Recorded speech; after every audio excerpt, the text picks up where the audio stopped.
armas, batallas y hombres que cambiaron el curso de la historia. Esto y mucho más en Bellum Artis Historia Militar.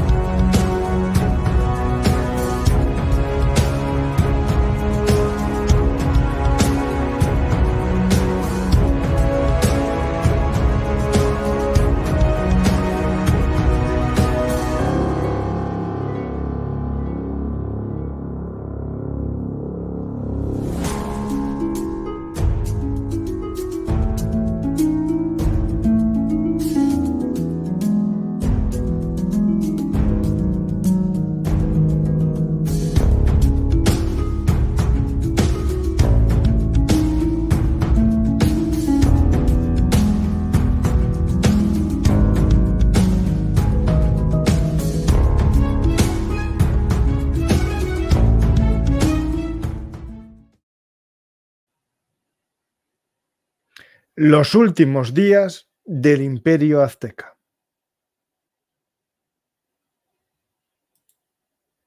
Hola a todos, soy Francisco García Campa y esto es Bellum Artis Historia Militar, el lugar de encuentro para nosotros los apasionados de la historia. Hoy volvemos a viajar en el tiempo, nos vamos al siglo XVI para conocer el final del Imperio Azteca.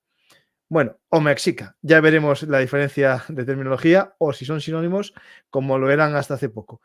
Vamos a hablar con un nuevo amigo de Bellum Artis, Gustavo Amorín, pero antes, como siempre, os recuerdo que el precio de este viaje en el tiempo es muy sencillo. Darle a me gusta, compartir y si queréis también dejar un comentario para que más gente nos conozca, mejor. Y ya la propina de este transatlántico, perdonad, es apoyarnos en los sistemas de micromecenazgo, en Patreon, PayPal, Bizum, que aparecen en pantalla, o en los sistemas de fans de las plataformas estas de stream y podcast. Nada más. No os molesto más con estas publicidades y comenzamos un viaje que seguro que a nuestro amigo David Nievas le hubiese gustado participar, pero después tiene otro programa él sobre también conquistadores olvidados o desconocidos de América. Empezamos este viaje con un nuevo amigo, ya os lo dije, Gustavo Amorín, con el que vamos a conocer los últimos momentos del Imperio Azteca. Hola Gustavo, ¿qué tal? Hola Francisco. Pues encantado de conocerte, es la primera contacto que tenemos, por lo tanto, encantado. Tengo aquí tu libro publicado por Almuzara, Los últimos días del Imperio Azteca, un libro fácil de leer, breve, con preguntas y respuestas de estos que atraen al público, es decir, es un libro divulgativo, que de los que me gustan a mí, y después ya la gente puede penetrar y leer un monográfico de 1000 páginas sobre cualquier punto. Pero hay que empezar con algo pequeño y digerible, ¿no? Pues tenemos aquí este libro, Los últimos días del Imperio Azteca. La primera pregunta, Gustavo, que bueno, tú los estudios de historia, estuviste en Bélgica, ¿no? Porque estudiando, y eres de uruguayo, ¿no? Pero vives en Bélgica. Sí, de padres uruguayos, pero viví un poco por toda parte y ahora estoy aquí en Bélgica. Sí. Pues, ¿cómo te llamó la atención el Imperio Azteca? Porque claro, decir, americano, ¿no? Pero bueno, es que esto es el otro lado de América. Ya, no, es que cuando yo era adolescente estaba en el cole, como todo el mundo, y entonces, bueno, me contaban, o sea, la historia que nos cuentan a todos, ¿no? Que llegó Cortés ahí con 500 hombres y se han hecho con un imperio de 10, 15, 20 millones de habitantes, ¿no? Y yo lo preguntaba, ¿pero cómo? O sea, son 500 españoles y me vas a decir que se han tirado abajo un imperio de 15 millones de habitantes, pero ¿qué tenían? ¿Tenían unos tanques Abrams? O sea, ¿qué tenían como armas para hacer eso? No, como mucho una armadura. Exactamente, o sea que no, aquí algo no cuadra. No, sí, por las enfermedades, sí, vale, sí, pero las enfermedades, pero no en 2 años. Las enfermedades van a eliminar 90% del continente, es verdad, pero en un siglo. O sea, ¿cómo es posible que en 2 años hayan podido hacer eso? Y entonces, bueno, pues esa pregunta quedó sin respuesta durante muchos años. Y después pasamos a la historia contraria, que eran unos patanes sucios que no hicieron nada y todo fue una guerra civil. Ni eso ni lo otro, ¿no? El término medio está de virtud. Pues no sabes, Gustavo, tu libro justo trata un poco ese final del Imperio Azteca, pero yo acabo de publicar y ahora vengo, es que me sale a mí este libro que es la frontera norte, es justo cuando acaba la conquista, digamos, de la Mesoamérica, que pasa con la Aridoamérica, es decir, las guerras chichimecas, las guerras mixtón y toda la conquista hacia el norte hasta Nuevo México y Texas. 2 siglos, es decir, los 2 siglos, porque todo el mundo habla, claro, la conquista de México con Cortés, pero Cortés no conquistó México, conquistó, claro que no, como tú muy bien dices, el Imperio Azteca y los alrededores. Efectivamente, sí, efectivamente. Sí. Pues Gustavo, y lo que has publicado tú sobre las conquistas hacia el norte, Tlaxcala juega un papel muy importante en eso. Esencial. En las guerras chichimecas, las 400 familias tlaxcaltecas que pueblan el Camino Real de la Plata o el Camino Real de Tierra Adentro son esenciales para, digamos, la pacificación del territorio por los indios de ejemplo, los llamaban, ¿no? Exactamente. Sí. Pues vamos a hablar de un tema muy interesante, que aquí tenemos muchos programas, pero este libro nos puede resolver dudas así rápidas. La primera pregunta, que ya están en el chat los más radicales del tema: ¿por qué pone azteca si eso es un término gringo? Bueno, es un término gringo, pero tampoco tan gringo, porque en México hasta hace poco o sigue llamándose el Estadio Azteca de fútbol. Esto son cosas modernas también. Sí, pero es que estamos muy dominados por los yanquis, ya sabes. O sea, sí. Azteca viene de Prescott, que es un historiador norteamericano del siglo XIX, que, bueno, pues más o menos inventa esa palabra porque viene de Aztlán, que se supone que es la ciudad mítica, ¿no? Pero los aztecas no se llamaban aztecas, se llamaban mexicas, ¿no? Entonces, claro, por cuestión de facilidad decimos aztecas, aunque aztecas sería en toda la cultura alrededor del lago Texcoco y no simplemente los mexicas. Pero bueno, pues, ahí está, ¿sabes? Sí. Como si decimos español a un catalán y se cabrea, o sea que... No, como si dices a Alemania y es Deutschland. Ya está. Ahí está, pues yo no soy alemán, soy Deutsch. Es eso. Y si tú a la mayor parte de la gente le dices, sí, pero ¿conoces a los mexicas? Te van a decir, ¿qué? Bueno, sí, alguno pensará que eso es un mexicano, ¿no? Claro, ahí está. Sí. Pues tenemos ese término de azteca, ¿no? Porque es interesante que en tu libro empieza en el índice un poco cómo surge, ¿no? el imperio, ¿no? Es decir, ¿de dónde viene esta gente? Claro, y hay un pueblo, bueno, las 7 cuevas, ¿no? Que están al norte, que es de donde vienen, en ese Aztlán, ¿no? ¿Qué dicen ellos? Eso sí, es mitología, sí, pues no, sí. ¿Qué dicen ellos? ¿No? Sí. Porque el problema es que ellos no tienen la relación a la historia que nosotros tenemos. Para nosotros la historia es, pues, poner por escrito acontecimientos importantes que hubo en nuestro pasado y que nos permite identificarnos y crear una identidad, etcétera, etcétera. Ellos no. La historia no es la lista fiel de acontecimientos que han ocurrido. La historia es algo, como se podría decir, un anunciamiento espiritual o religioso, es algo que va anunciando la gloria que está por llegar. Por eso que los propios mexicas, después de una victoria importante, destruían a sus propios lienzos, destruían su propia información. Y entonces, claro que destruían la información de los otros, pero hasta la suya, ¿no? Porque ahora hay que incorporar lo que acaban de hacer para mostrarlo como si fuese algo anunciado desde hace tiempo, lo que no es verdad, ¿no? Entonces tienen otra concepción completamente distinta. Por eso que decía Hugh Thomas, que él sí publicó un libro ahí de 1000 páginas sobre el tema de los mexicas, bueno, del Imperio Azteca, que antes del 1425, porque la última vez que quemaron a sus propios lienzos, no se puede saber nada. Sí, se sabe que vienen del norte más o menos, pero como los aztecas quemaban constantemente sus propios lienzos o códices, como diríamos hoy, aunque son cosas completamente distintas, pues la verdad es que poco se sabe de ellos. Claro, así también jugaban con el mito, ¿no? Es decir, les llamaban los chichimecas porque al fondo eran también como de un origen salvaje, ¿no? Del norte, y llegaron, porque esto hay que recordarlo, llegaron supuestamente y dominaron a las civilizaciones previas o pueblos previos que ya vivían en ese valle mesoamericano, que siempre fue Exactamente, sedentario y más rico que el norte, ¿no? Que el norte nómada. exactamente. Pues Ahí se plantea el problema de nuestras tierras, claro, pero claro, ¿cómo? claro. ¿La tierra de quién? Porque son tribus que llegan y que conquistan esas tierras, que luego vienen otras y así generación tras generación. Ujú. Pues tenemos aquí, un mapa muy interesante, que hay un islote ahí, ¿no? Hay un par de islotes en este mapa, después buscaré más, pero uno es el famoso las Tlaxcala. Estos de aquí Ahí lo son los ves, famosos ahí está, tlaxcaltecas. Aquí están, ahí ¿no? está. El pueblo indómito que Cortés tiene la suerte de ganárselos, ¿no? Y es el Exactamente. comienzo de, bueno, de la ruptura del imperio, ¿no? Porque claro, como muy dices, eran unos advenedizos que crearon un imperio, pero también sometieron a todos los vecinos que tenían alrededor.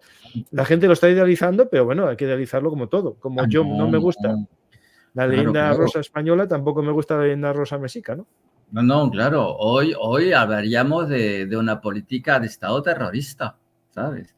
Que lo que hacían ellos para vivir, vivían en el lujo, en los mexicas, lo que hacían es que exigían a todos los pueblos dominados por ellos, unas 500 ciudades-estados más o menos, alrededor del lago Texcoco, de contribuir 4 veces por año. Entonces hay una lista de lo que todos sus pueblos tenían que dar, una lista establecida por Hugh Thomas en su libro que yo cito ahí en la bibliografía, que había de todo, había oro, había palos para hacer lanzas, había hachas, había ponchos, había de todo. Y eran 4 veces por año que se pagaba el impuesto. Y si no se pagaba el impuesto, habían dos posibilidades. O se dobla, es decir, ahora vas a tener que entregar 2 veces lo que tenías que entregar antes, o liquidamos a todo el mundo y damos estas tierras a otra tribu. Es un sistema súper salvaje y súper violento. Ahora, cómo pueden hacer que todo el mundo obedezca? Porque el problema es ese. ¿Cómo podemos hacer que unas 500 ciudades-estados obedezcan? Pues a través del miedo. Y ahí entra un tema del que hablamos muy, muy poco, porque es un tema muy tabú. Es la cuestión de los sacrificios humanos y de la antropofagia o del canibalismo, Ujú. que es religioso, pero también político, porque entre ellos no se comían a los pueblos vencidos. Eso es muy interesante. Y como todas las cosas, hay épocas donde, bueno, pues la política es un poco más violenta o menos, y a partir del 1450 ocurre algo muy importante ahí en el Imperio Mexica, es que hay una hambruna que dura 5 años, brutal, mueren miles de personas, muchas se venden como esclavos, a partir de ahí, claro, se va radicalizando el poder y para estar seguro de recibir 4 veces por año todo lo que ellos han pedido, pues lo que pasa es que hay un promedio más o menos entre 15 y 20 mil sacrificados por año. Esos sacrificados, los que sacrifican, como sabemos, sobre el altar, en el alto a la pirámide, bueno, había más de 40 pirámides en Tenochtitlán capaces de recibir sacrificios, pero el tema importante es que le cortaban las piernas y los brazos y se los comían. Se Ujú. comían, pero nada de salvajismo, ¿eh? Es a través de una receta muy elaborada, o sea, no hay ningún salvajismo aquí, pero se comían las piernas y los brazos. El tronco era para el parque zoológico, tenían unos parques donde tenían animales salvajes, y las cabezas, bueno, pues hacían muros de cabezas, ¿verdad? Eh, Bueno, también, ¿no? me va a costar que me castiguen, pero bueno, hay que poner el muro. Ahí está. Y bueno, pues a través de ese miedo, de esa, ¿sí? De ese miedo, lograron mantener el imperio hasta, bueno, que iba a decir hasta la llegada de Cortés, pero aquí hay un pequeño problema. Cortés es uno más. Cortés es uno más. Y el ejército de Cortés, pues mira, ahí está, ahí los tienes. Y Cortés lo que aporta es el saber militar, porque el ejército de Cortés son tlaxcaltecas. los españoles eran 500, llegan unos 1000 más enviados por Cuba para arrestar a Cortés. Es un Se pequeño quedan, problema. dicen, pues nos quedamos. Claro, Cortés estaba en una cierta ilegalidad, digamos, pero bueno, paciencia, mueren bastantes en la noche triste, llegan 400 españoles a Tenochtitlán después, disculpa, a Tlaxcala, después de la huida de Tenochtitlán, ¿no? Y llegan luego más españoles y al momento de atacar la capital, al momento de atacar Tenochtitlán, los españoles son 1000, pero el ejército de Tlaxcala son más de 100.000. Hay 3 ejércitos más lo que se podría llamar, entre comillas, la marina, que son unos 13 bergantines, para hacer el cerco y no permitir a los mexicas salir de Tenochtitlán. Entonces, el ejército de Cortés es indio, es indígena. De hecho, en mi libro, La conquista del norte, las cifras son apabullantes. 100 españoles de Europa y 1000 o 2000 indígenas tlaxcaltecos y muchos otomíes. Es decir, los otomíes, para la zona norte, una vez superadas las guerras chichimecas, los otomíes fueron casi más que los tlaxcaltecas. Los tlaxcaltecas ya no eran menos guerreros, pero los otomíes eran un pueblo guerrero por excelencia. Ya.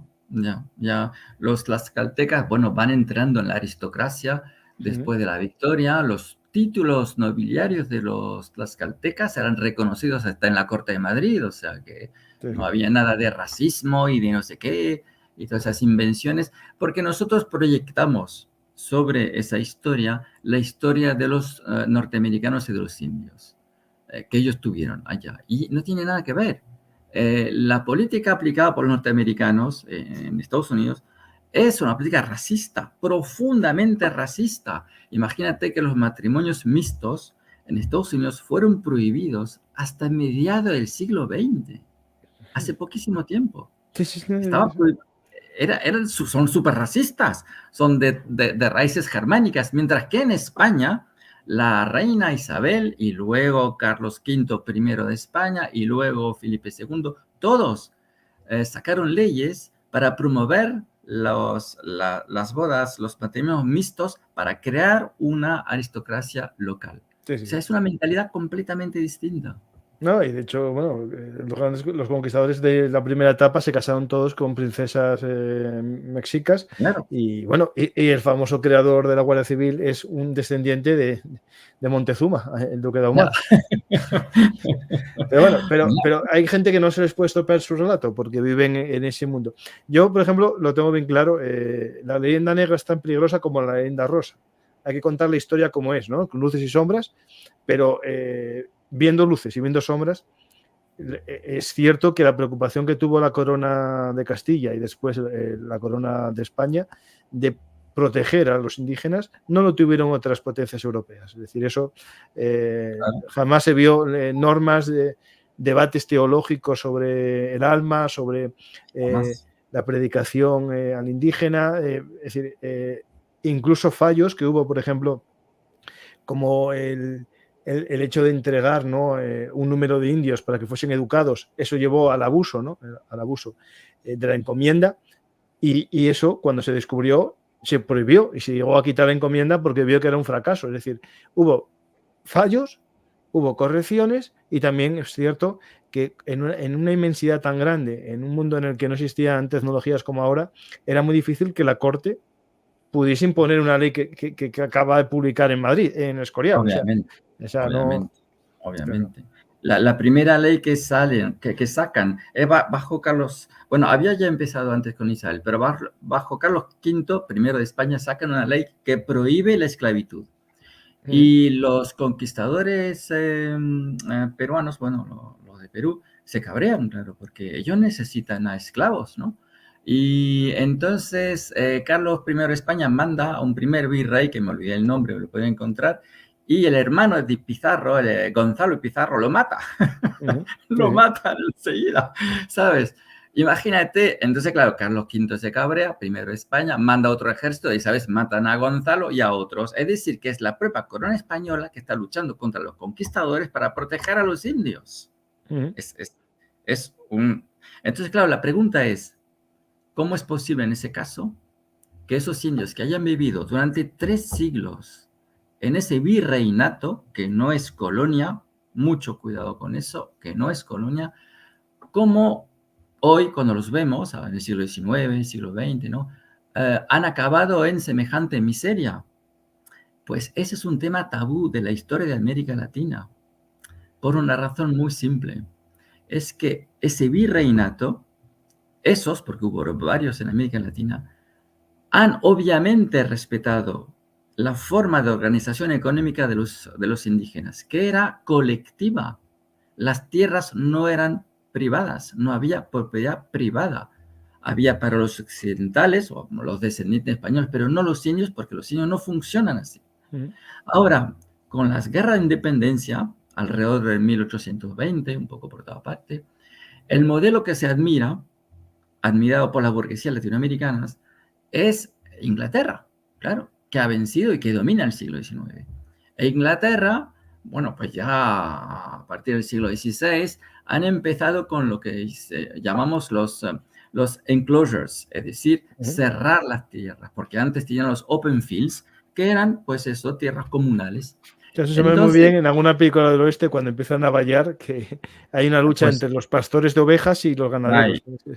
Más o menos se podría...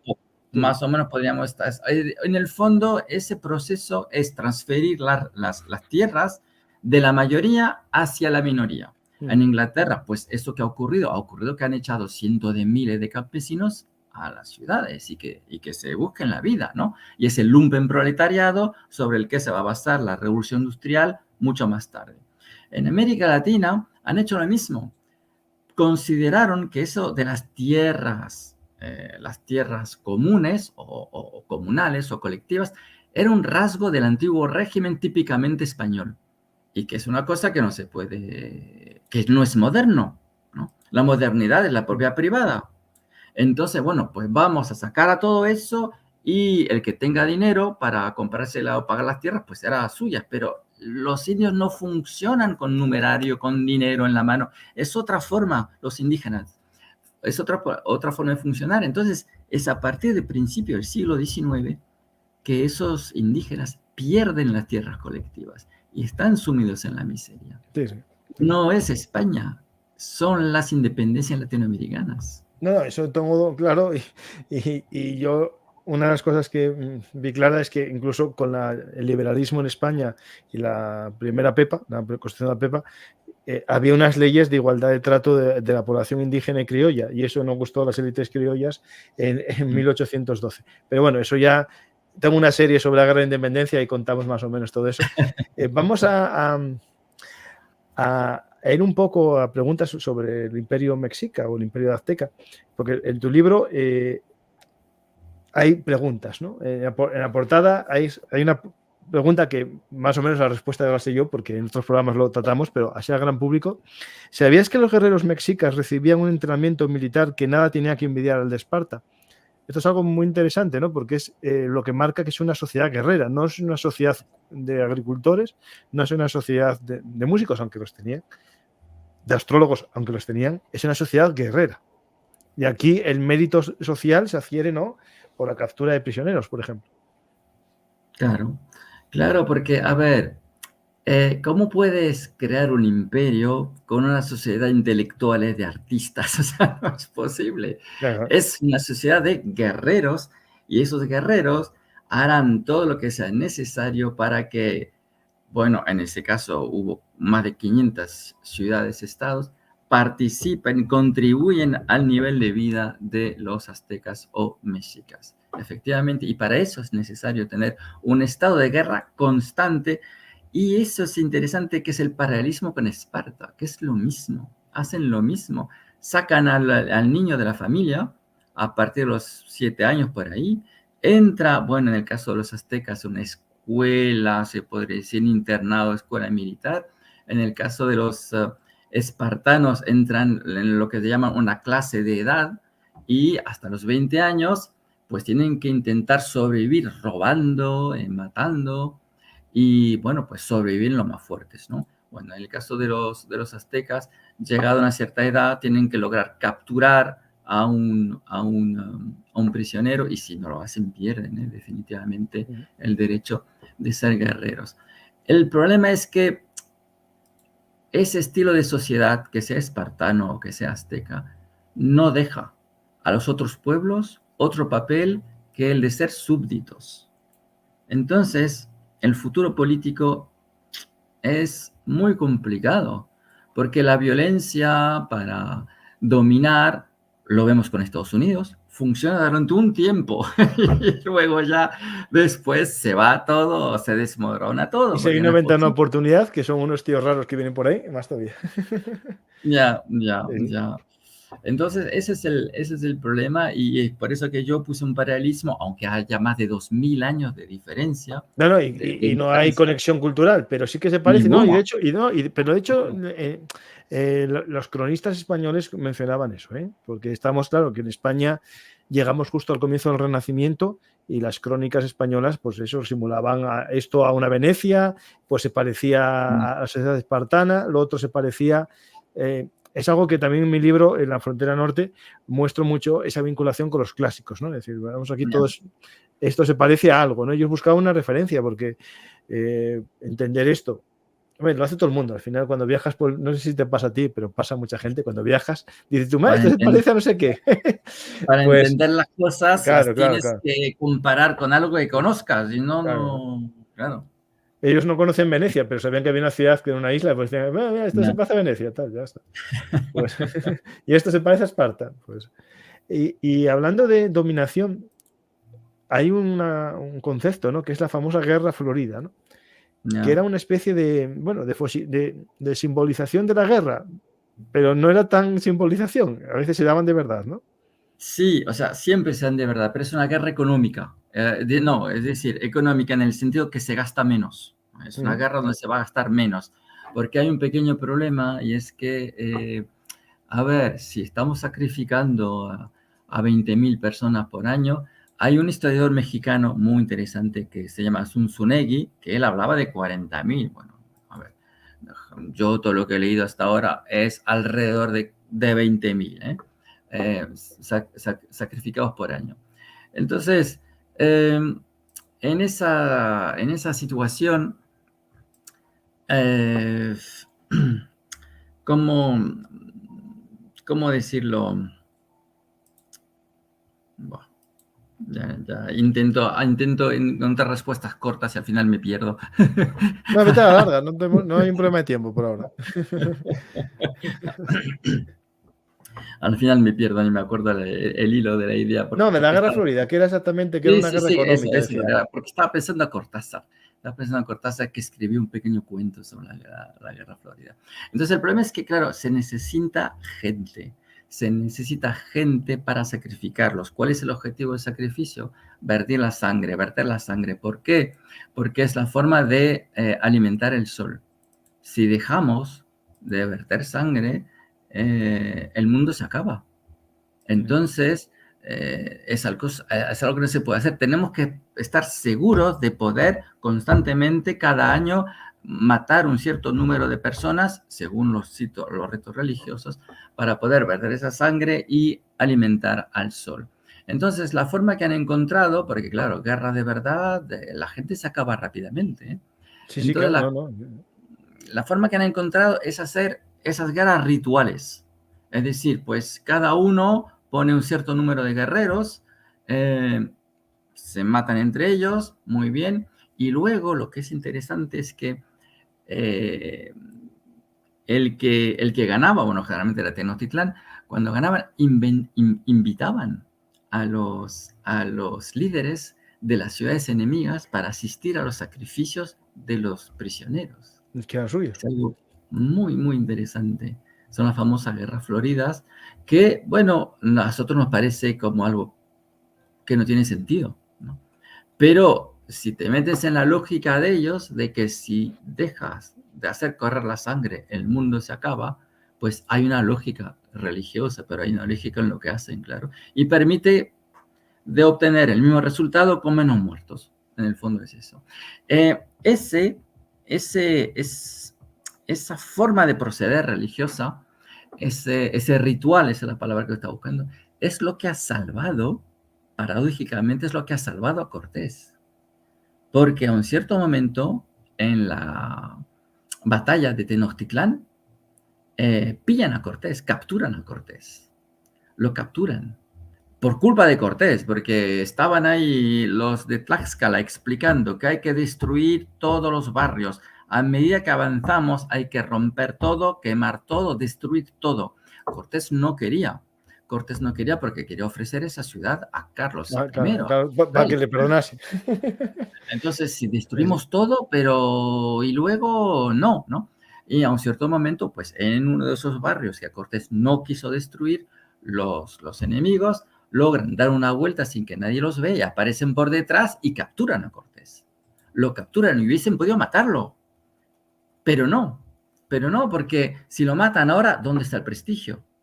Hay que llevarlo a la pirámide, hay que sacrificarlo, arrancar el corazón, cortar los brazos y comer y piernas y comer su carne. Hay que hacer las cosas bien y eso, claro, le da tiempo a los tlaxcaltecas y a los españoles salvar a Cortés, a rescatar a Cortés, a sacarlo de ahí, y lo han pagado muy caro porque murieron varias decenas de personas para sacar a Cortés de ese problema. O sea que ahí encontramos un ejemplo rarísimo donde la forma de proceder, esos ritos religiosos, salvan la vida de Cortés.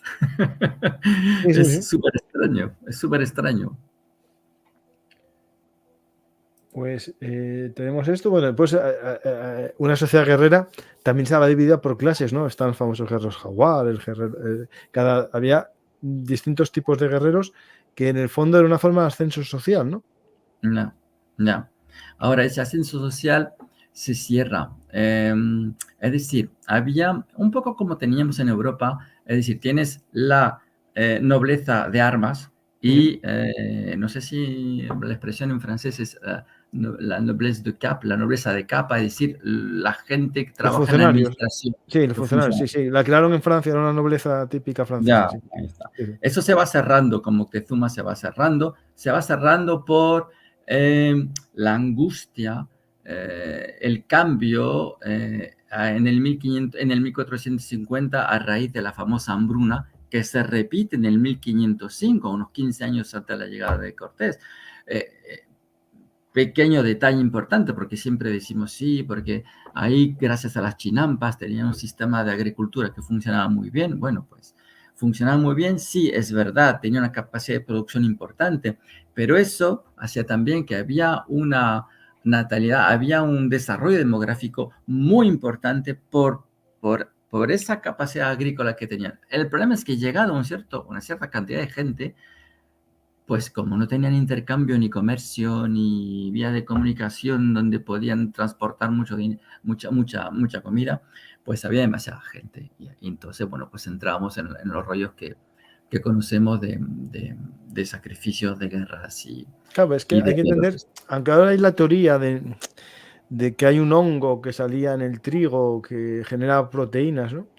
La historia de que no tienen proteínas, pero tampoco es verdad que no había mucha carne domesticada, había algún perrito y poco más. Ya, pero bueno, tampoco era tan necesario, o sea, no es la cuestión tanto de carne, ¿no? Es la cuestión de que un poco, es el mismo problema que teníamos que tenemos en la región que se llama Interlacustre, en África, entre el lago Tangánica y Victoria, que hoy es Ruanda y Burundi. Son regiones que son muy fértiles y hemos remontado hasta el siglo XVI para darnos cuenta que cada 50 años eliminan un tercio de la población. Porque por ser regiones fértiles tienen una alta tasa de natalidad. Entonces hay mucha gente, pero se llega a un nivel donde ya para seguir tenemos que cambiar las estructuras y eso no se hace. Entonces, bueno, se resuelve el problema por guerras y se elimina un tercio de la población. Los mexicas tuvieron ese problema. Lo tuvieron en 1450, en 1505, entonces a partir de ahí se va radicalizando el control y todo lo que estamos hablando de las dos noblezas, la nobleza administrativa desaparece y es únicamente la nobleza guerrera. Y efectivamente en función del estatus de los guerreros, de cuántos prisioneros pudieron hacer, pues van a subir o no. Pero bueno, es que también a la base ya iban a las mejores academias, muchas veces, y eso no hay nada nuevo, ¿no? de que los hijos de las mejores familias van en las mejores academias. O sea que Sí, sí, sí, sí. ayuda un poco. Ayuda un poco eso siempre, Sí, obviamente. eso que dices de academias es cierto. Había escuelas distintas y, claro, No, no tenían el mismo prestigio. El currículum vitae era distinto. no. Pues esa sociedad idílica no era tan idílica, lo estamos viendo. Había la misma discriminación que existía posteriormente, porque claro, ahora se está idealizando, ¿no? Una especie de Arcadia feliz en el que todo el mundo era feliz. Y, no es lo mismo un imperio como este que ya tenía su propia discriminación social, a una tribu perdida igualitaria, que sí, No, vale, si una tribu perdida no. es muy distinto a esto. Esto no es una Los, Arcadia feliz. los aztecas no son los apaches, no Claro, son claro, los justo eso. sioux. No. Si quieres hablar de una sociedad más o menos igualitaria, pues sí, los apaches, los sioux, los comanches, que no han creado ninguna supercivilización. Sí, sí, sí. Lo que es normal, porque si quieres crear una supercivilización, tienes que dominar a gente y dominar a Eso. recursos, Sí, sí. ¿sabes? Una civilización igualitaria es una civilización donde no se construye palacios ni templos ni No, porque nada. la organización que precisas para hacer eso necesita una jefatura. Y después, Exacto. para la gente que cree que estas pirámides las hacen los ovnis como pista de aterrizaje, no lo digo porque el canal Historia está haciendo mucho daño y hay Yeah, que entender que en sociedades muy grandes que crecen mucho, hace falta mantener a la gente ociosa, que está ociosa, mantenerles con entretenimiento. Y, por ejemplo, en la cultura egipcia, que había algo parecido del caos, la noche, si no, la noche vencía, el sol no aparecía, ¿no? Y había que ayudar al sol a vencer a la noche, ¿no? Y no, eso lo hacía el faraón. Para que eso pudiese hacerse, el faraón tenía que tener vida. Ahí no hacían derramamientos de sangre, pero la pirámide era el lugar en el que el alma del faraón estaba de día y salía cada noche exactamente. a luchar, ¿no? Pero esa obra, mientras tanto, servía para tener folgada a la gente, es decir, para que nadie pensase en revolucionarse, para que la gente estuviese trabajando en el periodo inter cosechas, entre las cosechas, No, hay que hacer algo, exactamente. pues haces una No, pirámide. no. A lo mejor en el caso de los mexicas había más mano de obra impuesta, pero también servía para tener entretenidos a los esclavos, porque también Sí. esclavos sin hacer nada es un problema, ¿no? Y sobre todo para mantener ese miedo. Muy importante, muy importante. Si no, ¿por qué todas esas ciudades, estados van a estar trabajando para mantenerte y ofrecerte un nivel de vida muy alto? Porque tienen miedo, es la única forma. Sí, claro, sí, evidentemente. Sí, de hecho, esto, la primera, en Europa, los monolitos, estos todos que se crean, esos sistemas de dolmen y tal, eh, Karnak o Stonehenge, al final es lo mismo, es decir, mantener a la gente ocupada, pero eso muestra que ya hay señorío. Cuando eso se hace, muy bien dicho, no son Arcadias felices, hay alguien que manda, ¿no? Exactamente. Hay De una hecho, jerarquización importante. los misioneros, cuando avanzaron en las tierras del norte, lo cuento en mi libro, al llegar a esas tierras del norte, ahí dijeron sí que había almas puras, que no habían sido, digamos, bueno, no conocían a Dios, ¿no? Pero no conocían tampoco la sociedad. Claro, es verdad, es decir, eran puras completamente, ¿no? Con sus cosas, pero más o menos. Yeah. Pues vamos a... ¿A qué más preguntas haces en el libro, así en la portada? Bueno, Es el interés por la cultura. esta me la censuran, ¿eh? La del peyote. Ah, Pero es ¿verdad? cierto, es cierto. Sí. No, una cosa muy interesante es el interés demostrado por los españoles por la cultura Ah, bueno. indígena. Sí. La primera gramática náhuatl pues, está escrita por un español, o sea, un sacerdote. Sí. El primer, que se podría decir, antropólogo, etnólogo más bien, es Bernardino de Sahagún, que ¿cómo sabemos lo que sabemos hoy de los aztecas? Porque, bueno, ellos destruían todo constantemente, ¿no? Lo sabemos porque después de la derrota, Bernardino se pasó 20 años, primero, aprendiendo el náhuatl, porque, claro, la mayoría de los indios, hasta el momento de la independencia, no hablaban castellano, ¿no? Entonces, lo que hizo Bernardino es aprender el náhuatl y luego estuvo 20 años interrogando a los supervivientes, a los viejos, a los ancianos, sobre las costumbres de los aztecas. Y sacó unos 12 libros, editados hoy en 2 tomos, y que es lo que llamamos el Códex Florentino, sobre el modo de vida de los aztecas. Todo lo que sabemos es gracias a los españoles que estuvieron haciendo ese trabajo de antropólogo. No existe nada equivalente en los Estados Unidos. De hecho, en las tierras del norte, a los misioneros, había una escuela en México, y después tenía otra filial, no me acuerdo qué pueblo, que era para enseñarles náhuatl y otra lengua, porque con esas 2 lenguas supuestamente podían avanzar hacia el norte. Claro, estamos hablando que una vez que sales del Valle de Mesoamérica, el náhuatl no te sirve, pero te puede servir de unión con alguien que por algo en las zonas zacatecas o en las zonas de sepa otro idioma, y con eso y lenguas, ¿no? Es decir, alguien que sabe la lengua de la ciudad vecina, ir haciendo un teléfono de estos típicos de interpretación. Pero los misioneros se aventuraban, pero sabían náhuatl, es decir, saber el idioma náhuatl era el básico para cualquier misionero, porque la catequesis se hacía en náhuatl, no se hacía en latín. La gente se monta muchas pirulas con todo esto. Es decir, había catecismos en los idiomas más importantes de la zona de misión. Eso, mira, digo, un capítulo de mi libro se llama Tierra de Misión, y dedico un poco a ese tema. Cómo evoluciona de la evangelización de masas, 50.000 evangelizados, todos cristianos, a una verdadera misión, ¿no? Una verdadera catequesis individual, ¿no? Del alma, ¿no? Pero es muy importante eso de la conservación de las culturas, porque de hecho nos quedan los códices con la historia de esos pueblos gracias a estos dominicos, muchos de ellos en ese momento, que hicieron estos textos, ¿no? Después, claro, ¿qué pasa? Que la leyenda negra esto lo mata todo y nos convierte en los grandes destructores. Y la leyenda rosa también olvida, ¿no?, las cosas malas. Es decir, por eso es importante abrir debate. En tu libro tienes una parte que hablas del Imperio Azteca, ¿no?, que es lo que estuvimos hablando un poco. Hablas de cómo es el enfrentamiento, ¿no?, con Cortés y sus hombres y los tlaxcaltecas, la guerra en sí. Hablas del sacrificio, que esto es muy interesante. Ese nuevo mundo y el mito del buen salvaje, ¿no? Esto sí que es un mito que yo creo que está haciendo mucho daño en un mundo, ¿no? Esto lo digo porque hubo un presidente de España que dijo el mundo pertenece al viento, ¿no? Y todas estas cosas, que lo sacó de una película de indios, me parece. Y claro, sí, fue algo así lo que dijo, fue bestial. El debate político, sí, el mundo pertenece al viento, o el viento no es de nadie, no sé, bueno, algo así.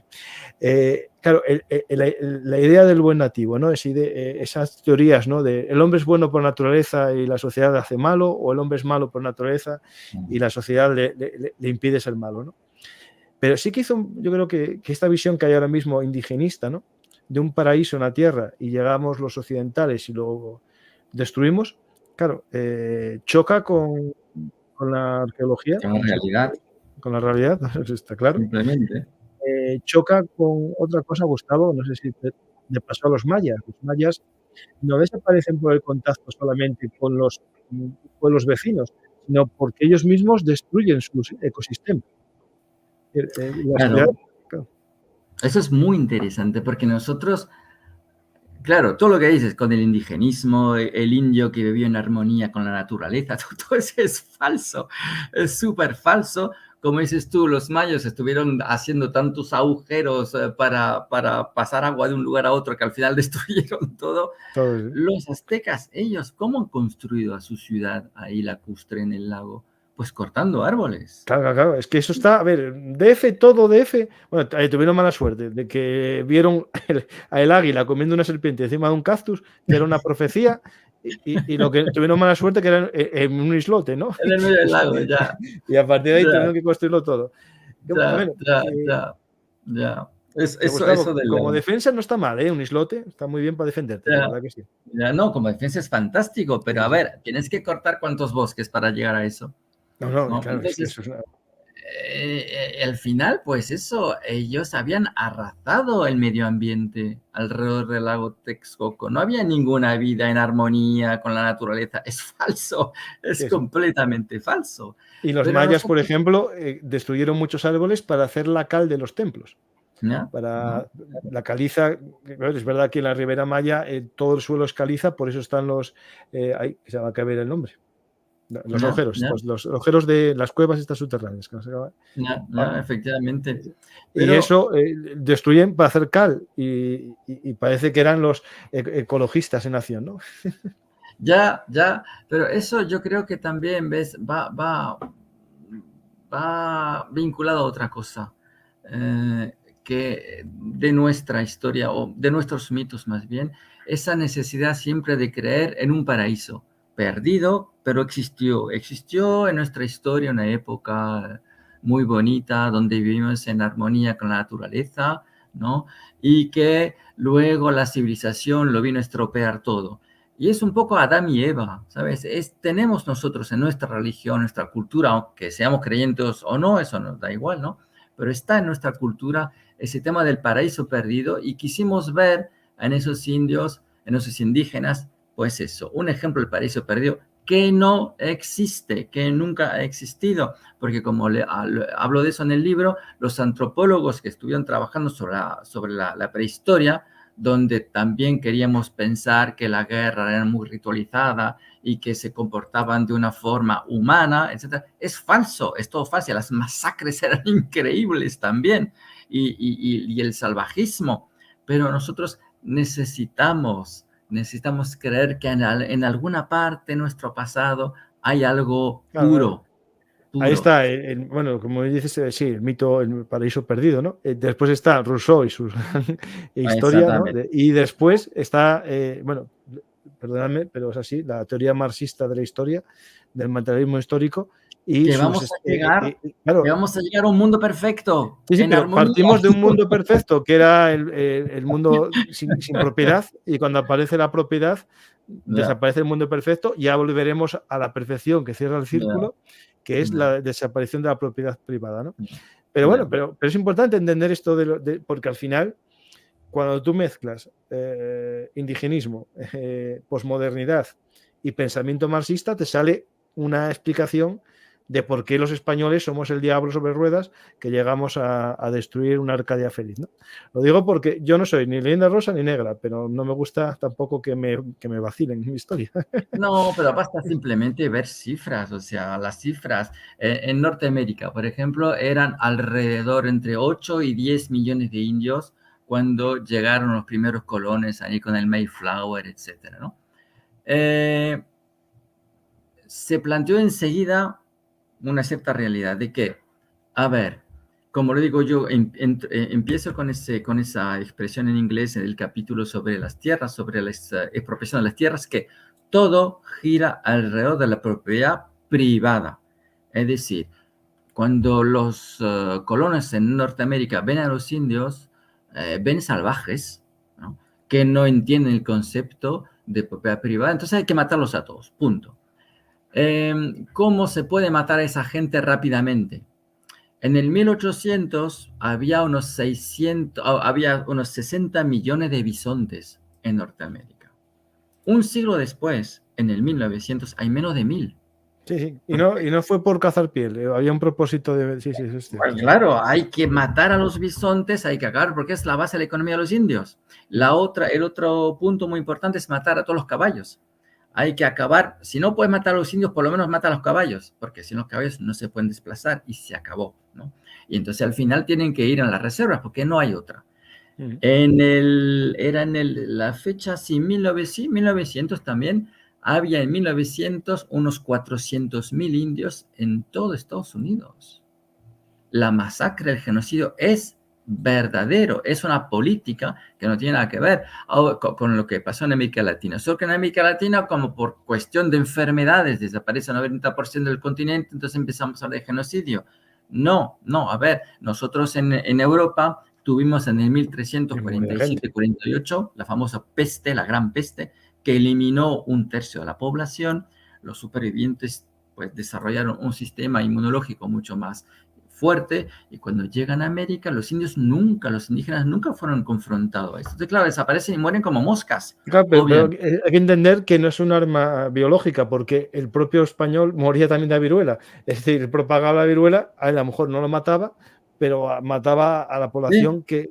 Claro, pero eso pasó y es cierto, No. pero eso no fue a propósito, eso fue parte del intercambio. Es decir, yo en mi libro reflejo que en el Camino Real de Tierra Adentro pasaba eso, pasaban mercancías, personas y llevaban enfermedades.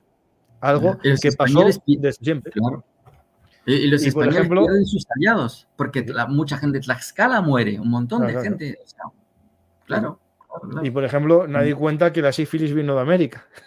Ah, bueno, claro. Eso por ciertos comportamientos. Claro, pero es así. O sea, y la sífilis es una enfermedad que en el siglo XVIII se ve todos los cuadros con alguien que tiene alguna mancha en la cara, unos lunaritos. Y eran por eso, claro, pero es así. Sí, el sistema inmunológico estaba mejor dotado por la costumbre, sí. Y de hecho, incluso porque había la viruela de las vacas que también te daba defensa, como descubrieron posteriormente, y de ahí viene la palabra vacuna, ¿no? Por cierto, los españoles hicimos la gran campaña de la vacunación para vacunar a todo el continente americano, que se llevaron vacunas a unos niños pasándoles la viruela de la vaca. Y se hizo la gran operación, ¿no? Es decir, esa gran operación de vacunación, que después se extendió a China, se llevó a China también, en el siglo XVIII, con Zendal. De ahí el Hospital Zendal. Y el barco, que se me acaba de ir el nombre de la operación, Balmis. El jefe, el comandante de la expedición, Balmis. Lo digo porque ya que llevamos la viruela, también llevamos la cura, ¿eh? Cuando supimos que existía una cura, la corona española llevó la vacuna. Pues sí, lo acaban de decir Balmis, justo, sí, perdonad. De hecho, Gustavo, eso no lo sabes, en España la campaña militar cuando hubo el COVID se llamaba Operación Balmis, en homenaje a esta expedición, sí. No sabía. Pues esto es importante, que también hay que decirlo, ¿no? No somos tan malos del todo, sino... Y de hecho, bueno, Gustavo, tú que eres de allí, perfectamente sabes que gran parte de la población tiene origen de estos conquistadores, es decir, las élites criollas son descendientes de los conquistadores, yo no, yo me quedé aquí, mis abuelos. Obviamente. Es decir, a ver, bueno, yo vengo de Uruguay, la mitad de Uruguay viene de España y la otra de Italia, ¿vale? Italia, bueno, sí, ahí hay poco indígena, sí. Tienes que ir más a Perú y a México para tener los descendientes de conquistadores, obviamente. No, pero por ejemplo, en Argentina había más población indígena y desaparece toda una vez independizada. Sí, estaban los, ¿cómo se llamaban los? Los patagonios. Sí, no me acuerdo cómo se llama, pero bueno, a mediados del siglo XIX los mataron casi a todos. Sí. Ahí, ya.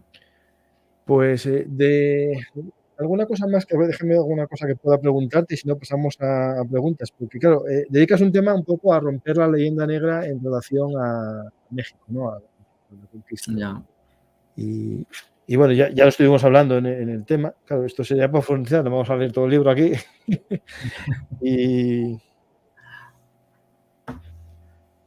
Yo no hablo del tema del oro, por ejemplo. No hablo del tema del oro.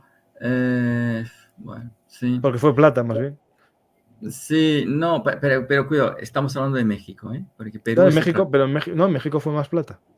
Sí, no, es que el Banco de México estuvo haciendo cálculos sobre todo el oro que se pudo extraer entre el 1521 y el 2021, sobre 500 años, ¿no? Bueno, entonces calcularon, repito, Banco de México, calcularon que durante los 3 siglos del virreinato se pudo extraer 7% de lo que se ha extraído en los 500 años. O sea, nada. De ese 7%, el quinto real es lo que va a España. Ahí está. O sea, el quinto del 7%. Y el resto se ha quedado en México. Y con eso han construido hospitales, ciudades, puentes, todo. Es decir, que al final es poquísimo lo que se ha ido a España. Pero repito, estamos hablando de México. Perú es distinto. Sacó mucho más oro de Perú que de México. Sí, en México había mucha plata. San Luis de Potosí era plata, pero era lo mismo, era el quinto real. Yo, de hecho, bueno, en México, cualquiera que haya ido en México, el patrimonio histórico de México es, para mí, de lo más grandioso que hay en el mundo. Es decir, es un lugar que si hubiese más seguridad, sería la joya del turismo, porque tiene todo, tiene las playas mejores del mundo, tiene los mejores historia arqueológica, ¿no? de la época prehispánica, y después tiene el legado español, el mejor barroco. O sea, el mejor barroco no está en España. Me viene a la cabeza la Capilla del Rosario de Puebla y la Capilla también del Rosario de Oaxaca, ¿no? De la capital de Oaxaca, y es que es oro puro. O sea, solo en el Rosario había 30 kilos de oro en pan de oro. Claro, al final no, eso es una muestra de que no todo lo robamos. Es decir, el patrimonio histórico está ahí, los monasterios, las ciudades perfectamente edificadas. Oro fue a España, poquísimo. Sí. Y aparte, una cosa interesante, ellos piensan que en España éramos todos ricos, y en España la mayor parte de la población eran campesinos más pobres que el ciudadano medio de la Nueva España. La ciudad más grande, la ciudad más rica del Imperio Español era México, Ciudad de México. Pero eso es lo que decía ya Montesquieu, que el imperio es el virreinato y España es un apéndice, nada más. Sí, llegó un momento que fue así. No, claro que sí. Efectivamente. Sí, sin duda ninguna, sí. Pues vamos a ver qué preguntas hay. Yo puse preguntas, a ver si hay alguna pregunta interesante. Esto es importante, bueno, porque tiene que ver con los mayas también, ¿no? Pero los aztecas conocían que su calendario tenía fin. Esto es la historia esta del calendario maya, ¿no? Sin fin, ¿no? O sea, con fin, que acababa. Pero yo creo que tengo mi historia sobre eso. Son ciclos. Eso. Es decir, nosotros tenemos una concepción de la historia que empieza en un cierto momento, pues en nuestro caso con Cristo, con el nacimiento de Cristo, ¿no? Y que, bueno, pues hasta el infinito, pero un día habrá, qué sé yo, desastres. Eso ya era antes, porque también antes de Cristo, pues, ¿cómo contaban en Roma? Pues contaban a partir de la fundación de Roma. Hay una fecha y se empieza a contar, ¿no? Ellos funcionaban por ciclos. Entonces, si no estoy equivocado, un ciclo era 52 años y cada vez que se llegaba al final de un ciclo, había pánico. Había pánico porque entonces significa que algo va a ocurrir, ¿no? No, como aquí el cambio de milenio en nuestra cultura. Exactamente. Llegamos al año 2000, se van a caer todos los aviones, va a ser todo un desastre, etcétera. Nada más, es simplemente una forma de contar, y cuando llegas otra vez a cero, pues entonces piensas que el mundo se va a acabar. Yo de hecho tenía mi historia con el famoso calendario maya, que iba a ser el fin del mundo, y decía, por favor, que eso es como si venís en mi casa, se acaba, hay una guerra y un arqueólogo encuentra en mi calendario, tengo el de la Virgen María Auxiliadora de mi colegio, puesto ahí, y el mundo sabían que iba a acabar en el 2022 o 23. Porque se acaba el calendario. Se acabó mi calendario, el próximo año tengo otro. Ya, tenemos siempre. La gente se monta buenas películas. Y lo bueno que haces un buen libro y tal, ahí, sí. Más preguntas. La segunda generación de guerreros chichimecas, la posterior a la llegada de la hueste hispana, participó en los intentos de llegar al actual territorio de Texas, Arizona y Nuevo México. Bueno, esto es de más de mi libro, pero sí. Los otomís es un pueblo chichimeca sedentario, y participaron. Y casi todos los demás pueblos, una vez que se veían derrotados, decían, somos buenos guerreros, nos unimos a vosotros, y luchaban contra el siguiente. Y era muy habitual eso. Yo creo que eso era una cosa inteligente que tenían los conquistadores españoles, ¿no? El hecho de decir, ¿tú sabes luchar? Pues ahora luchas por mí, ¿no? Ya. Y esa gente que se fue al norte pierden sus derechos cuando el virreinato pierde, bueno, pues como 2 millones de kilómetros cuadrados. Claro, en 1800. Y esa gente, todos esos indígenas, se quedan sin, iba a decir nacionalidad, pero sin papeles, sin derecho a vivir, porque para norteamericanos eso no, esa gente no tiene derechos. Los indios y los negros y los chinos no tienen derechos. Sí. No, de hecho eso pasó en California, que había grandes propiedades de novohispanos, mexicanos ya independizados, ¿no? Que se los quitan y aparece ahí el zorro, que es la versión americana previa a la independencia, previa, digamos, a lucha contra los malos mexicanos, ¿no? Pero después España sacó el coyote, que era un californiano que luchaba contra los yanquis. Porque, claro, querían quitar las propiedades a los que eran los hacenderos y a los indios también, las tierras comunales, ¿no? Que existían bastantes. Bueno, ya de iglesia. Nosotros hemos sido educados con todas esas películas de vaqueros, etcétera, ¿no? Donde los indios son unos salvajes. Pero Jerónimo, yo hablo ciertamente de Jerónimo, hablaba español. Sí, sí. Y tiene la parte de nacimiento en el virreinato y era cristiano. Y no tiene nada que ver con la imagen que los norteamericanos nos venden en sus películas. De hecho, algunas películas de John Ford, que fue el que para mí era bastante bueno, es verdad que construyó el mito. Tengo un programa que es el nacimiento de la leyenda del Far West, ¿no? Pero John Ford, en algunas películas, versión original, ponía al indio hablando español. Hombre, pues ya sabía. Pero, claro, lo que pasa es que lo vemos en versión, claro, en versión traducida, pero no, en alguna que dijo, voy a hacerla bien.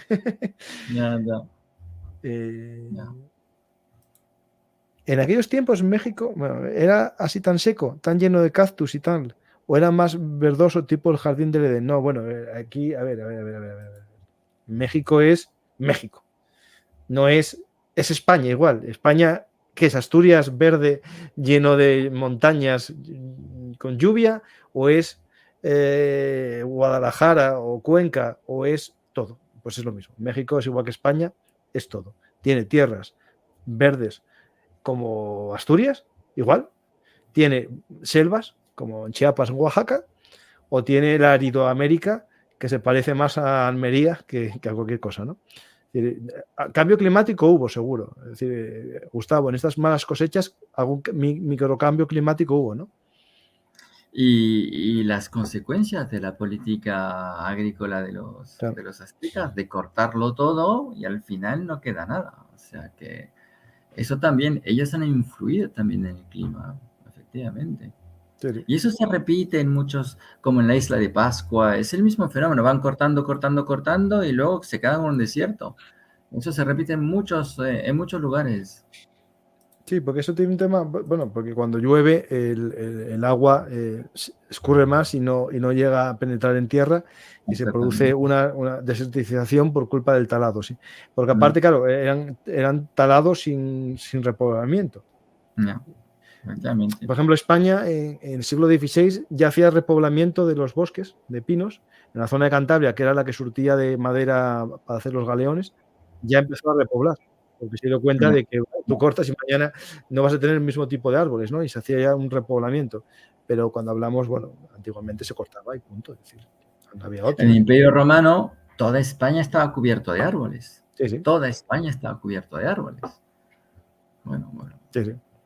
No, esto en México, yo por ejemplo, un tema que a mí me fascina de México, bueno, es la altura, ¿no? Yo me acuerdo salir de México DF conduciendo un coche en dirección hacia el Caribe, hacia el Pacífico, y subo una montaña que está a 3.500 metros, claro, eso es una burrada de metros, y no era tan alta, porque claro, tú partes de muy abajo, y el coche empezaba a perder potencia, pero claro, te encontrabas un cambio de naturaleza impactante, es decir, completo. Es decir, es un cambio.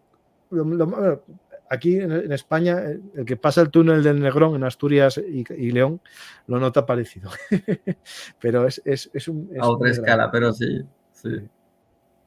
La verdad. Sí. Bueno, ¿qué tipo de armas? Aquí, bueno, ahí tengo programas sobre las armas de los mexicas, muchísimas con David Nivas. Buscáis en La Conquista, en una lista de reproducción que hay, y ahí tenéis programas para ello. Pero bueno, si quieres explicar un poco los tipos de armas que había. Bueno, el problema es que ellos no conocen el metal para hacer armas, conocen el metal para hacer joyas, sí. Oro, y etcétera, juguetes. ¿no? Y juguetes, pero no para hacer armas.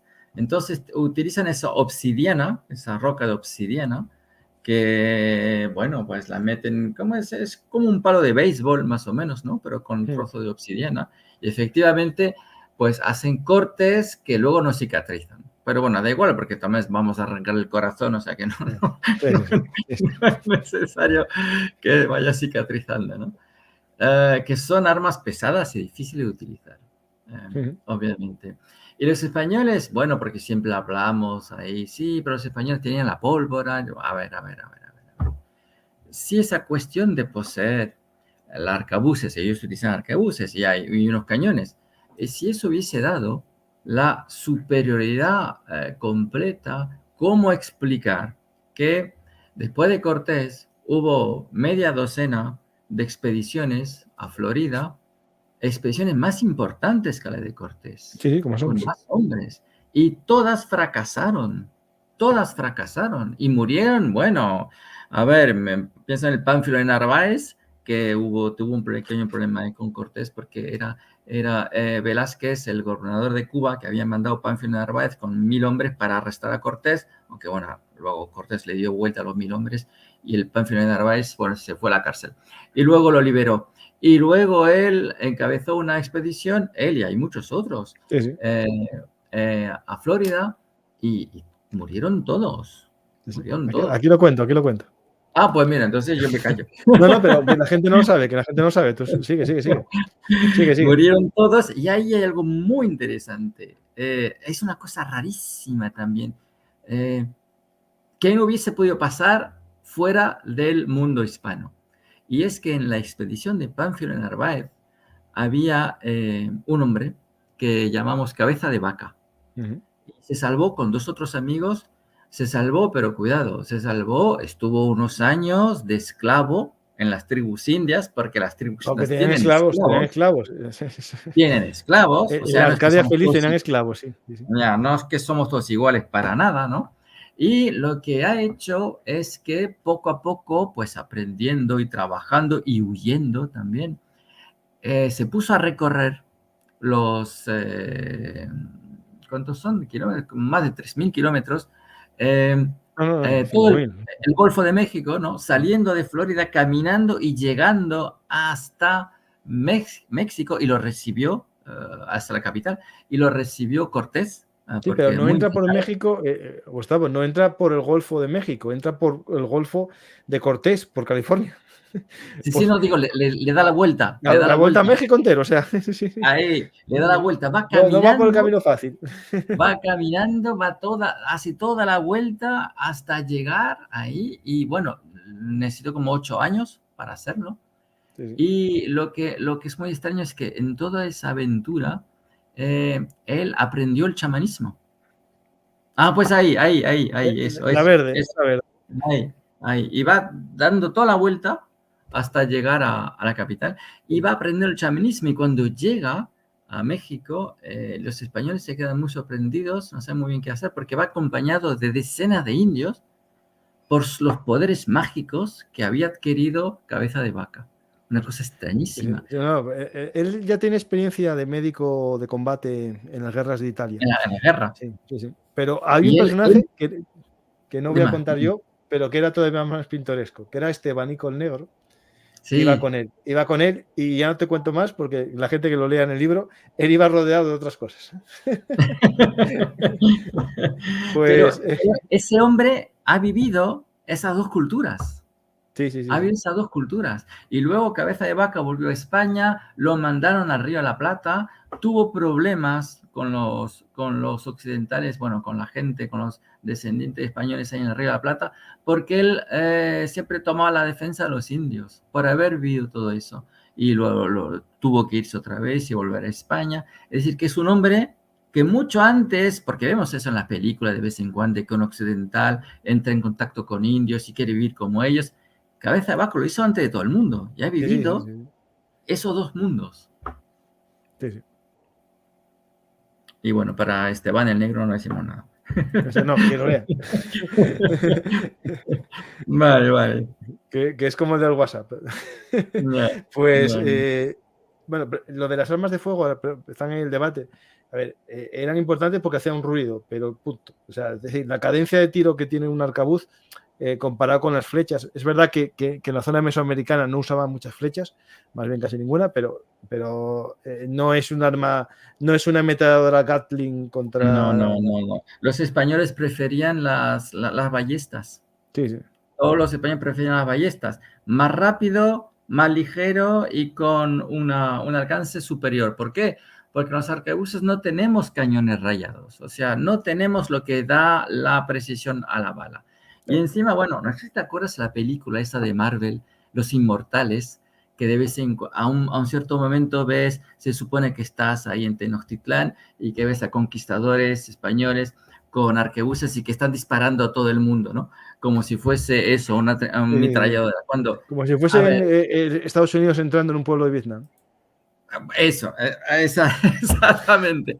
Solo que para tirar con el arcabuz, primero tenés que sujetar eso sobre un Una palo de horquilla, sí. metal, una horquilla. Luego necesitas 1 minuto entre cada bala y después de haber disparado un par de veces, bueno, 4, 5, 6, tienes que dejar el cañón descansar, porque si no, por el calor el cañón empieza a torcerse. O sea que esas armas eran súper inútiles.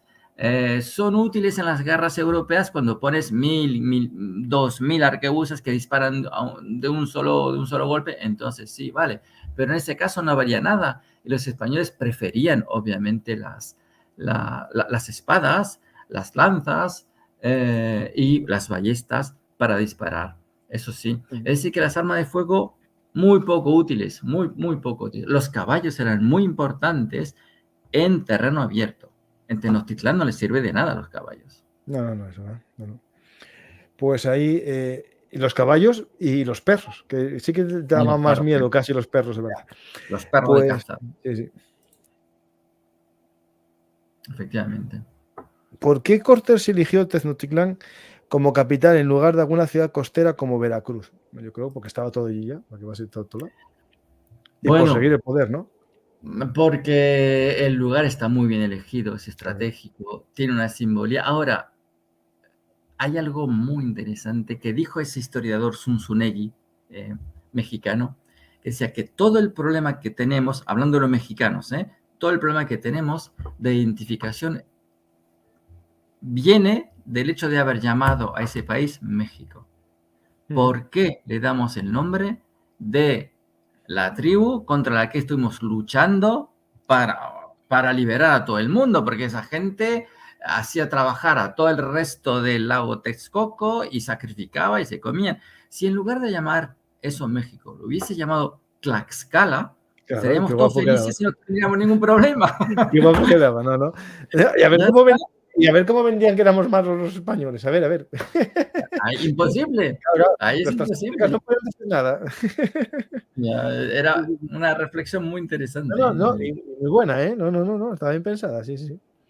Bueno, mira, o les dejábamos llamarlos Novo Hispania. Ya estaba. Como hay Nueva Zelanda, ¿no? Pues ya está, no pasa nada. Uno éramos España, otro Nueva España. Y éramos dos países que a lo mejor nos llevábamos como nos tenemos que llevar, ¿no? Como dos pueblos hermanos. Pues vamos a ver si hay alguna pregunta más y si no ya finalizamos. No, esta está bien, la de Veracruz. Bueno, voy a decir una tontería, pero que es interesante.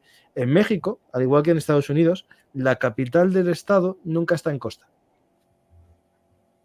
Que yo sepa.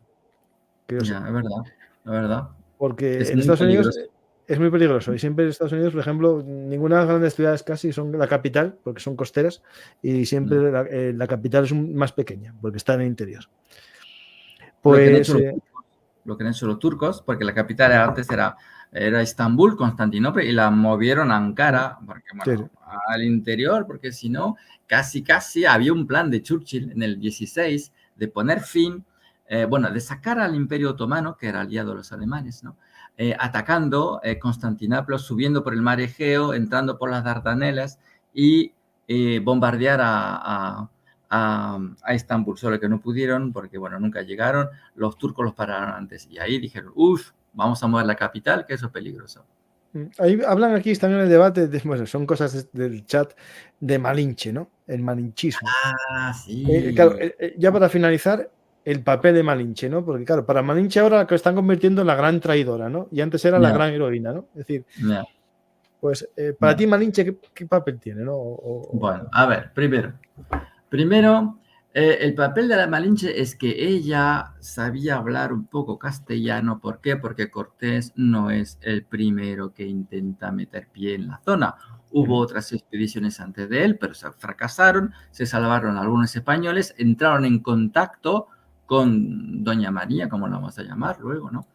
Y ella así conoce el español. Y eso es importante porque permite a Cortés entender. ¿Por qué? Porque también antes de Malinche entró en contacto con Jerónimo de Aguilar, que es uno Sí. que también se salvó, ¿no? Y bueno, pues gracias a lo que hablaba Jerónimo de Aguilar y gracias a lo que hablaba doña Marina o la Malinche, pues Cortés logra analizar el enemigo, logra entender. Y la primera cosa que entiende es que la gente odia a los aztecas, son odiados. Eso es importantísimo, es importantísimo. Entonces, la segunda cosa que se dice sobre la Malinche, que es como un ejemplo, que es como el símbolo de México ultrajeado, violado por los conquistadores. Bueno, paremos ahí con las invisibilidades. En esos pueblos, poder dar pues a una mujer del pueblo, a un hombre muy importante, le recae todo el prestigio en todo el pueblo. Es por eso que se casa con Cortés, pero Cortés luego la da a otro gran capitán. Y eso es aún más prestigio. Solo que escritores como Carlos Fuente, de los que hablo un poco de eso en el libro, Octavio Paz, hablan de la Malinche como el ejemplo, el símbolo de México ultrajeado por los conquistadores. Y no hay nada más falso, porque el pueblo de Malinche es uno de los pueblos que recibió más prestigio por el hecho de haberse casado con gente muy prestigiosa, porque es como hacíamos nosotros en la Edad Media, que las hijas de las familias importantes están reservadas para casarse con hijos de otras familias importantes para, pues, conseguir, para continuar la procreación de la aristocracia. La Malinche simplemente permite entender, gracias al idioma, entender y analizar el país. Ahora, traidora, pero entonces si la Malinche es traidora, también lo es Tlaxcala. En ese caso, Tlaxcala también es traidor. Es decir, que todos los que no han aceptado un imperio mexica donde había que contribuir 4 veces por año con un montón de riquezas y luego sacrificar entre 15 a 20 mil personas por año, que se las cortan y se las comen, si no estás de acuerdo con eso, eres un traidor. Yo no sé, ¿eh? Bueno, al menos estos solo te imponían un quinto. Yo me parece que, a ver, la conclusión final sería, ¿cómo pudieron 500 hombres hacer lo que han hecho? ¿Por qué no son ellos? Es porque Tlaxcala, y hablamos de Tlaxcala, pero no hay solo Tlaxcala. Tlaxcala lleva mucho antes de Cortés, mucho antes, intentando crear una coalición para acabar con Tenochtitlán, pero Sí. ha fracasado constantemente. Y cuando llega Cortés, Tlaxcala llevaba 50 años en un cerco, donde no tenía acceso ni al mar, ni al algodón, ni a la sal. Tlaxcala descubre la sabor del sal gracias a los españoles por romper el cerco. Tlaxcala lleva generaciones luchando contra Tenochtitlán. Y bueno, pues con la llegada de Cortés las cosas cambian. Pero quien lleva la coalición no es Cortés, es Tlaxcala. Y Cortés se puede decir que es como un técnico especialista de la guerra empleado por Tlaxcala. Esa es la realidad, no es Cortés. Ahora, el problema es que como en un siglo desaparece 90% de la población por las enfermedades, pues todo eso se va olvidando y queda únicamente los españoles. Y bueno, y lo que queda de los indígenas, pero son ellos que han hecho la guerra, son ellos que la han ganado.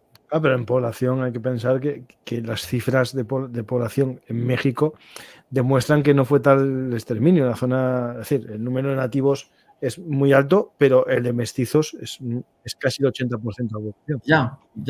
Después de cierto tiempo, la corona española estuvo organizando a mediados del siglo XVI investigaciones en la mitad de los 4.000 pueblos para entender por qué la gente no pagaba los impuestos.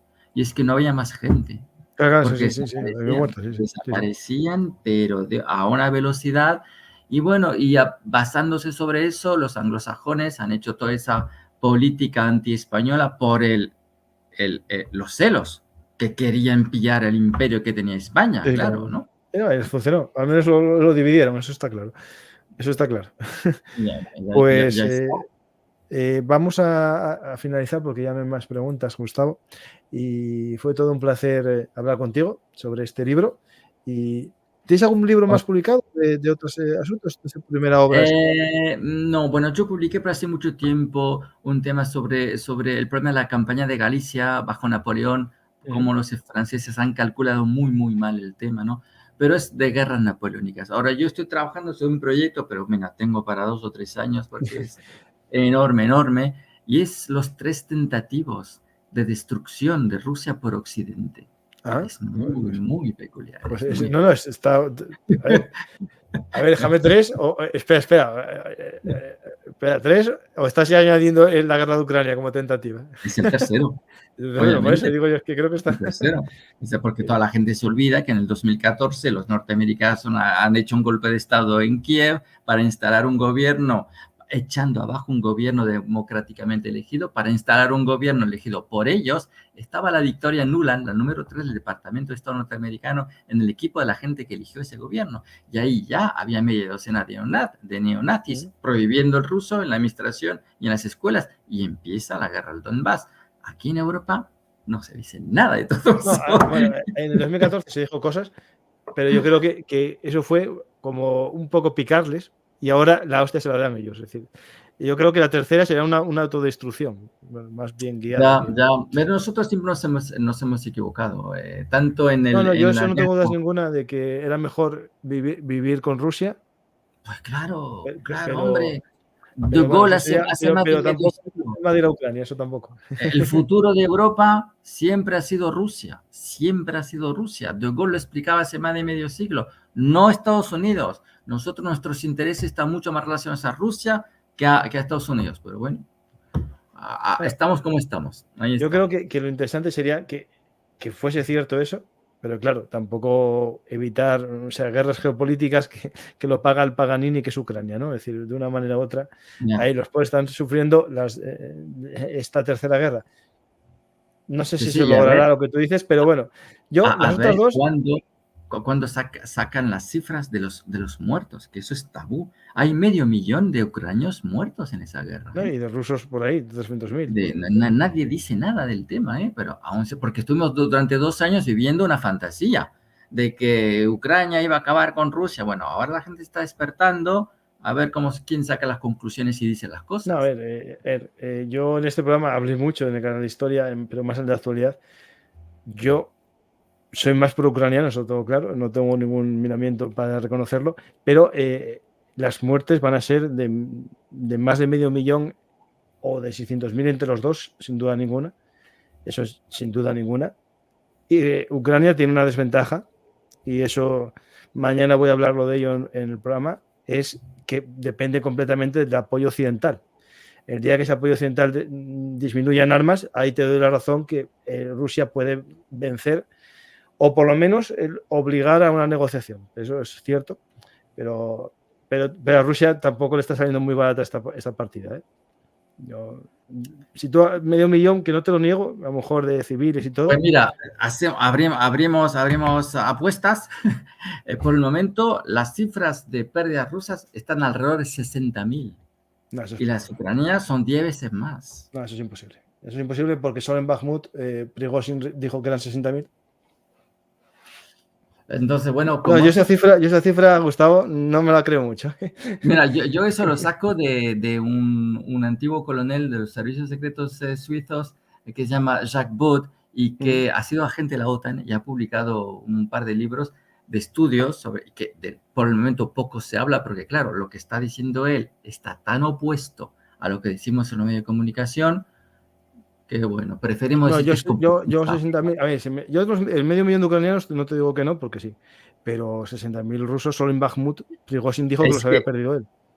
La cifra es de 1 a 10. Como los rusos tiraban 10 veces más obúes que los ucranianos, la cifra es de 1 a 10 más o menos. No, pero eso a ver, hay un pero en esa... Estamos en especulaciones. No, pero es una especulación que ese coronel tiene un fallo, porque no es lo mismo la eficiencia de un obús de precisión que de un obús de salva. Es decir, tú puedes lanzar 50 obuses de la Segunda Guerra Mundial que da 1 en el objetivo y puedes lanzar un Excalibur que te da 1 en el objetivo. Es decir, claro, hay que tener cuidado con esas cifras y esos números. Pero no te digo que esta guerra es una sangría para los dos y que van a superar el 500.000 de muertos entre los dos o más, pero no esa diferencia de 1 a 10. Eso, bueno, pásame después el nombre del A Jack Box, sí, yo te Pásame el Twitter o hago. lo que sea para que lo sigo porque me interesa. Sí. ¿Tú cuando me has llamado en WhatsApp o me has Sí, llamado en WhatsApp, tienes el WhatsApp mío. Sí. Vale, así te puedo hacer fotos del libro y te las mando todas. Vale, perfecto. Sí, y lo veo. Interesante. Es Pues, y si no, hacemos un día un debate sobre el tema. Porque Hombre, siempre me dicen cuando quieras. me acusan de traer siempre pro-ucranianos, pues un día hacemos una versión. Cuando quieras. Pues muchas gracias, Gustavo. Yo no sé si hay más preguntas sobre esto, pero bueno, no, en África la crisis del grano yo no creo que esté matando a tanta gente, porque el grano que no se vende, realmente el mayor comprador de grano de Ucrania, aparte de China, era España, para temas de piensos y eso. Bueno, no sé yo. Pues muchas gracias, Gustavo, y te invito a seguir el canal si no lo conocías y a la gente a leer tu libro, un poco para que... Yo voy a leer tu libro, que me interesa mucho. Ese. No, este de Frontera Norte. Es la continuación del tuyo. Es que este es justo... El mío empieza, más o menos, en 1530. Vale. Hablo de Cortés y el juicio de Cortés, casi. Ahí con Cortés que le van a enjuiciar y al final vuelve a hacer su última expedición por el mar de Cortés, ¿no? Pues muchas gracias, Gustavo. Pues gracias a ti, Francisco. Si quieres decir algo al público. No, despedida al público. Bueno, pues que la investigación de la historia, hay un problema y eso es lo que yo intenté hacer, si tenemos que concluir, entre historia y memoria. Nosotros vivimos en la memoria. La memoria es la tradición, son las películas, etcétera, y pensamos que estamos hablando de historia, pero no. La historia se opone a la memoria y para llegar a la historia, pues hay que leer, hay que investigar y muchas veces la historia tiene poco que ver con la memoria. Con eso acabo. Sí, hay una pregunta, mira, y es la última que me dicen, me están riñendo, que no te la hice. Si has preguntado lo del volcán, si es cierto que lanzaban gente a los volcanes para tranquilizar, a niños sobre todo, a los volcanes para tranquilizar. Eso es un tema de los incas. Los incas, no hacían sacrificios humanos, pero cuando moría el inca, entonces enterraban con el inca 1000 niños varones y 1000 niñas. Sí, pero es excepcional, ¿no? Es excepcional. Relacionado al volcán, eso yo no tengo ni idea, ¿no? Pero sé que lo hacían para los incas, efectivamente. No, eso de incluso de enterrar fetos, aunque os parezca extraño, en la cultura mediterránea se hacía bastante en la zona de Fenicia. Y en las casas se está encontrando, pero puede ser perfectamente un niño de la familia que haya muerto y lo hayan enterrado ahí como para generar, bueno, para tener el espíritu. Sí, justo. Sí. Vale. Pues muchas gracias, Gustavo, y me despido de la gente, como siempre, invitándoos a que descubráis la historia, naveguéis, busquéis distintos libros. En este caso tenéis 2 libros para la misma época, casi son continuación, Los últimos días del Imperio Azteca y La Frontera Norte, ambos para los Reyes Magos o Papá Noel, ese invento anglosajón que viene ya muy fuerte, pero bueno. Del marketing. Todo lo que sea bueno, todo lo que sea para regalar y pasarlo bien, está bien. Y para que los niños tengan felicidad, más todavía. Lo importante es recordar siempre que Papá Noel no viene un día cualquiera, viene el día de Navidad, que es lo que se celebra en Navidad, el nacimiento de Jesús. Y nada más, yo me despido como siempre. Hasta mañana, que tenemos programas de Bellum Artis 2 en el canal de Historia, uno de Frente de Batalla con José María y otro con Carlos Canales sobre la guerra del Sinaí. Espero que os gusten los 2 programas y hasta la próxima oportunidad aquí en Bellum Artis, Historia Militar. Hasta la próxima, Francisco, entonces. Espera, no marches, espera que me despido ahora.